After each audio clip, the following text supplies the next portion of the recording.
game number 3, the Cupra was a more explosive version of Franco. Yeah. And now he goes back to the same concept hero, which is the Franco, but more easy to execute. But here's the thing, it's a hit or miss hero still. It's also harder to hit right now. So we're gonna see what happens here as we load up in the game. And number 4 here, it is 2-1 right now in favor of Blacklist, but Echo, they're starting to pick up steam.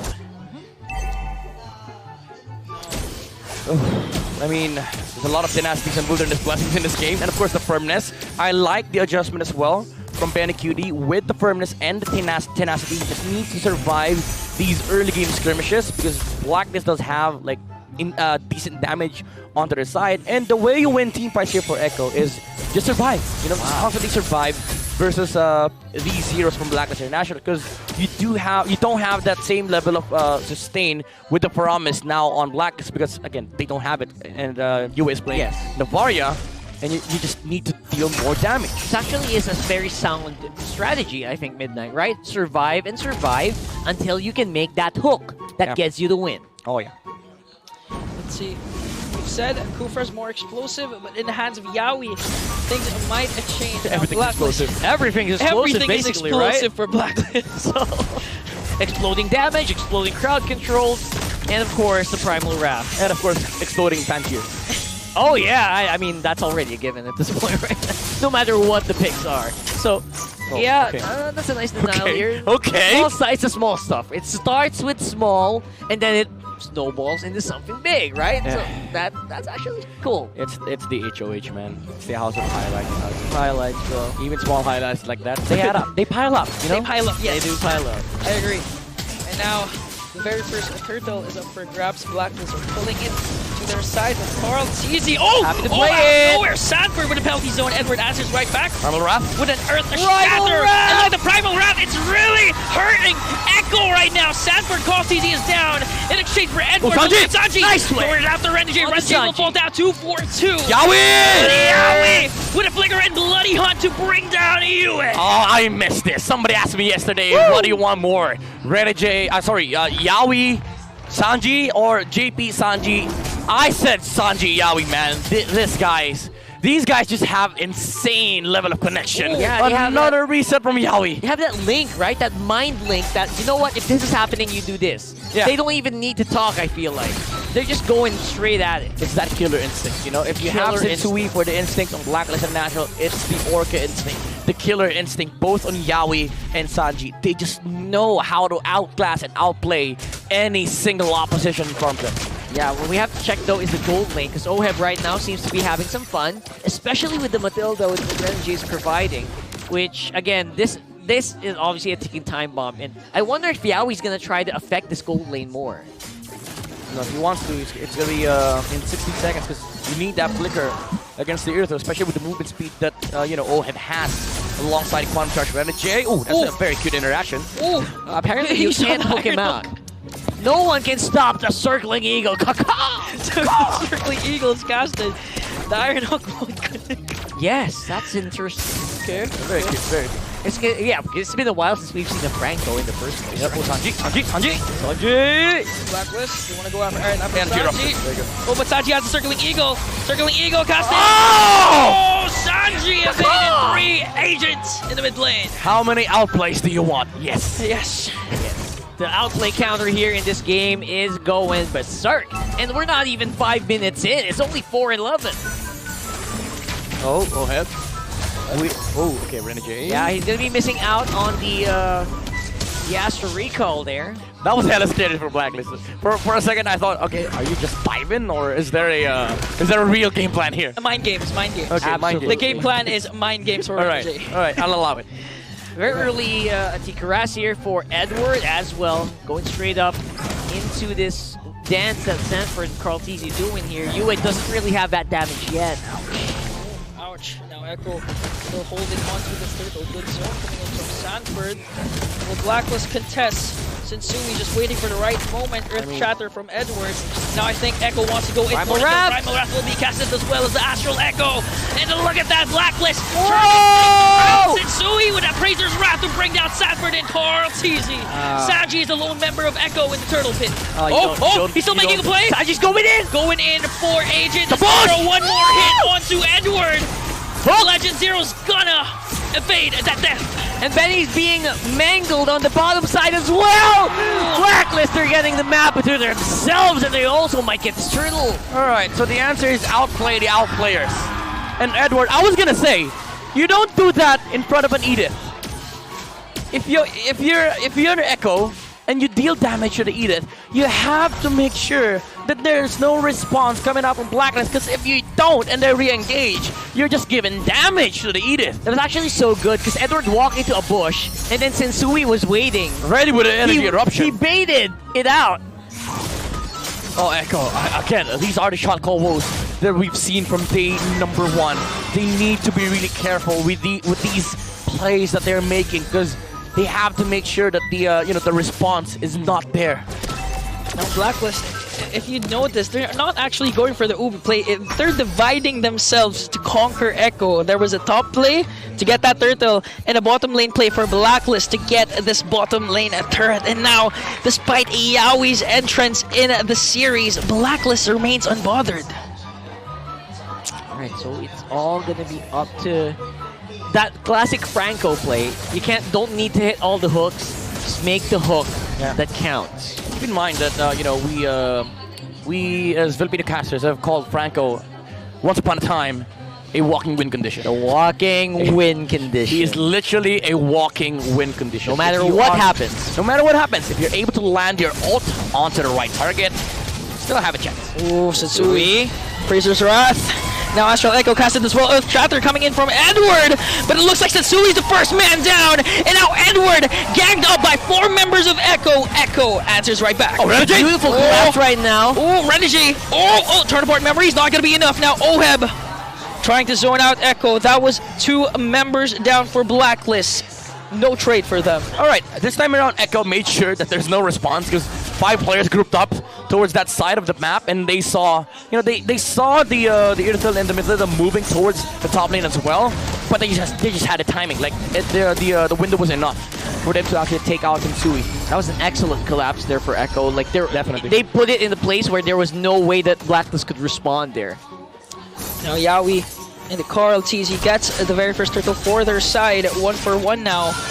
And it looks like we still don't know who has the advantage, because for some reason Echo answers right back with no exchange from Blacklist. Dude, the game was so equal at one point, the gold lead vanished. Like Exactly, the 0. graphic, it vanished. It He gave up. Amazing. It was like, who's leading? I don't know. The gold is literally the same. For the series, economy doesn't matter. It's all about shot call. It's all about shot cost, the execution. Speaking of execution. Carl! Speaking of Carl, Carl goes in for Sensui. And now Blacklist 4 members, they really love rotating at the top lane. They don't want Sanford to be in his comfort zone, to be able to do those outplays, those zone from this Terizla. Yeah, but you know what? If they keep doing that, you know who's happy? Benny Boy. Benny Boy. Benny Boy, Echo's boy, the Wonder Boy. Alright, Sanford, top lane. Oh, now Echo wants to answer right back. Sanford commits that penalty zone. Sensui with the top. Oh, no! Oheb but Renegade with a safe circling eagle, but Sanford says no. Oheb will fall down. No trade. Sanford's the only trade now. Edward with the Earth Shatter. Astral Echo is casted as well. Yaoi once again with Iron Hole. Legend Zero. But what just... Speaking of explosion, that was an explosion play from Echo, and Sanji's not done. Yue is making some plays here as well. Yue with the Astral Sphere to bring down Sanji. What? Welcome to Philippines. Welcome to the Welcome. Are you not entertained? Mabuhay. Mabuhay. By the way, I like this build coming up from Better QD, the Rush Blade of Despair into Maleficor. It does amplify the amount of physical damage that they have. By the way, yeah, we almost got a pro buff. Almost, it provides yeah. a lot of physical damage from Echo. And the reason why I like the Rush is that they are able to now utilize the Brody as sort of like a pseudo Beatrix alongside a Franco, wherein they get a target, they can press him down easily. For Blacklist here. Sanford with the penalty zone. Edward Azer's right back with Earth Shatter. Now Renjay circling Eagle. He's getting pinned down here, but Blacklist wants to answer right back. But Acuity has the free hit. Sensui soaking up the damage, plus giving it himself, and brings down Carl TZ.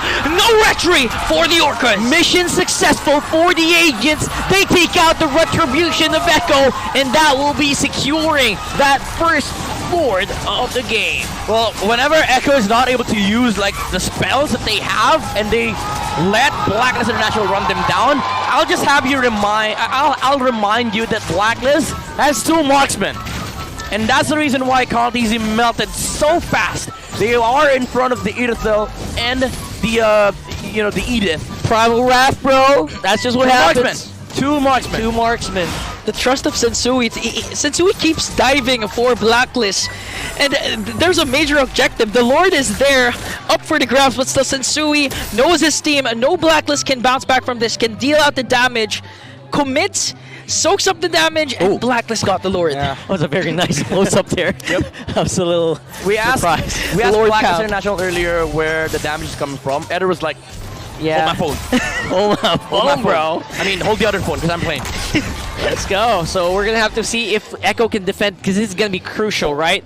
What Blacklist wants to do with this Lord, they don't want to go break the base. They just want to whittle down these outer turrets, open it up, make it hard for Benny Cutie to actually go around the map. Yeah, a lot of pressure for this roamer. Needs to make a wild play for the Orcas, and needs to get a perfect target. A while ago, we've seen him connecting the Iron Hook onto Oheb despite Matilda being there. Echo really needs those kinds of plays from Yawi.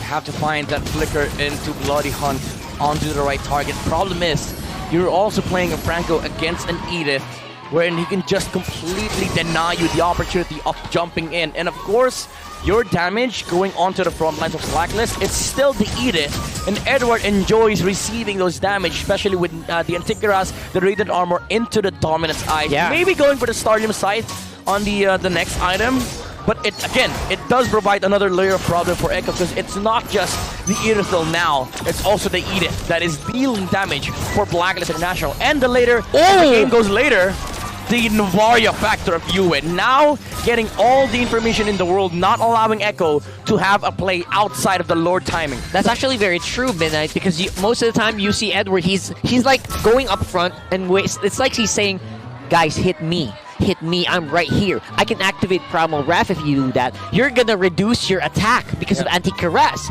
if you hit me. Yep. We just really have to commend Yui right now. The Astral Echo on point, onto 4 members of Echo, ruining their rotation, ruining any surprise attacks that they could do in the span of 30 seconds. Again, it's the adjustment, it's the solution coming out from the coaches of Blacklist International. This Novaria is ruining the gameplay of Echo. The Echo Express has always been under the radar, under the vision, under the nose of Blacklist International.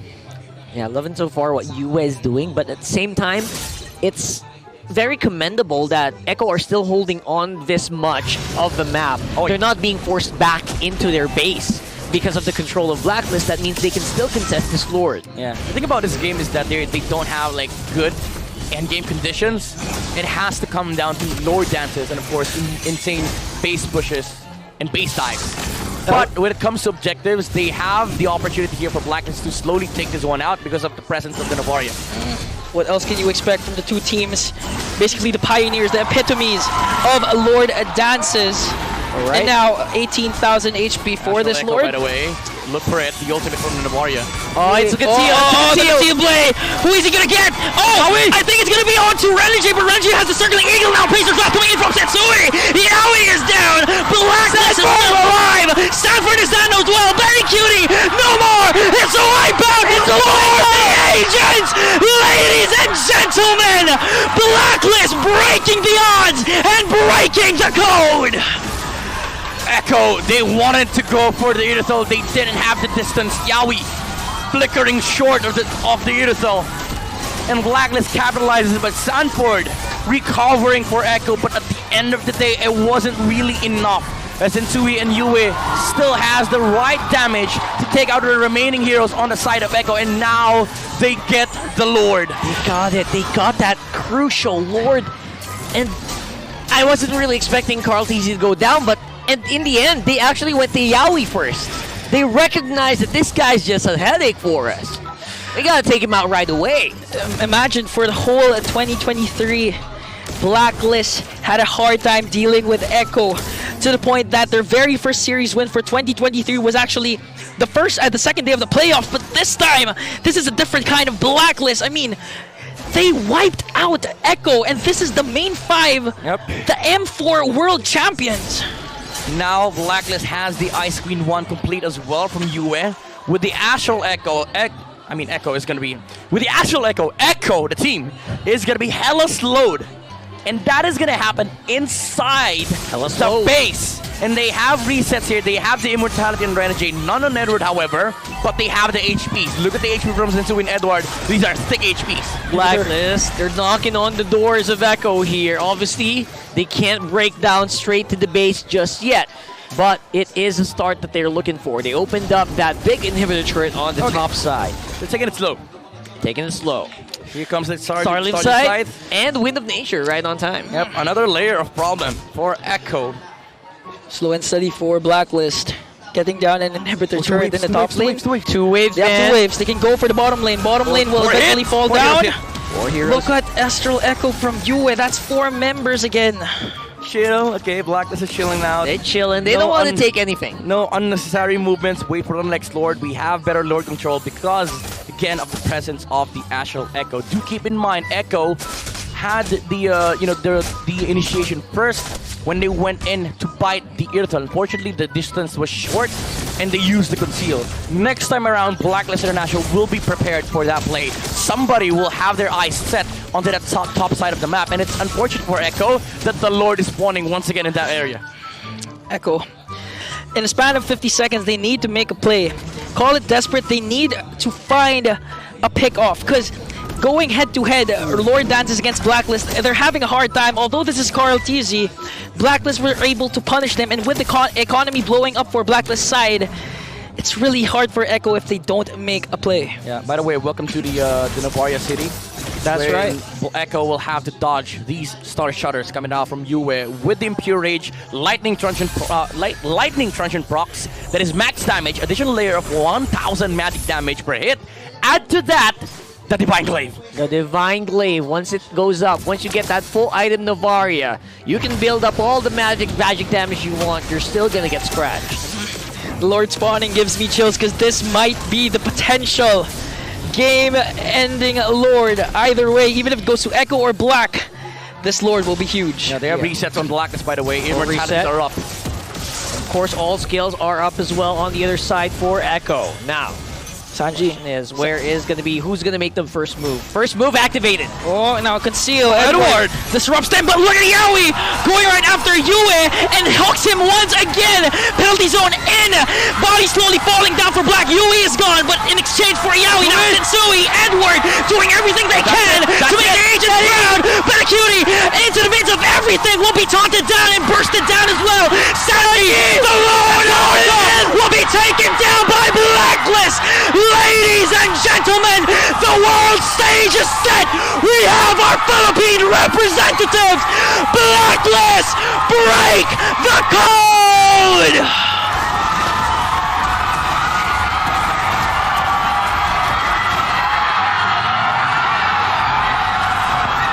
This winning moment is brought to you by our official sponsor, FWD Life Insurance.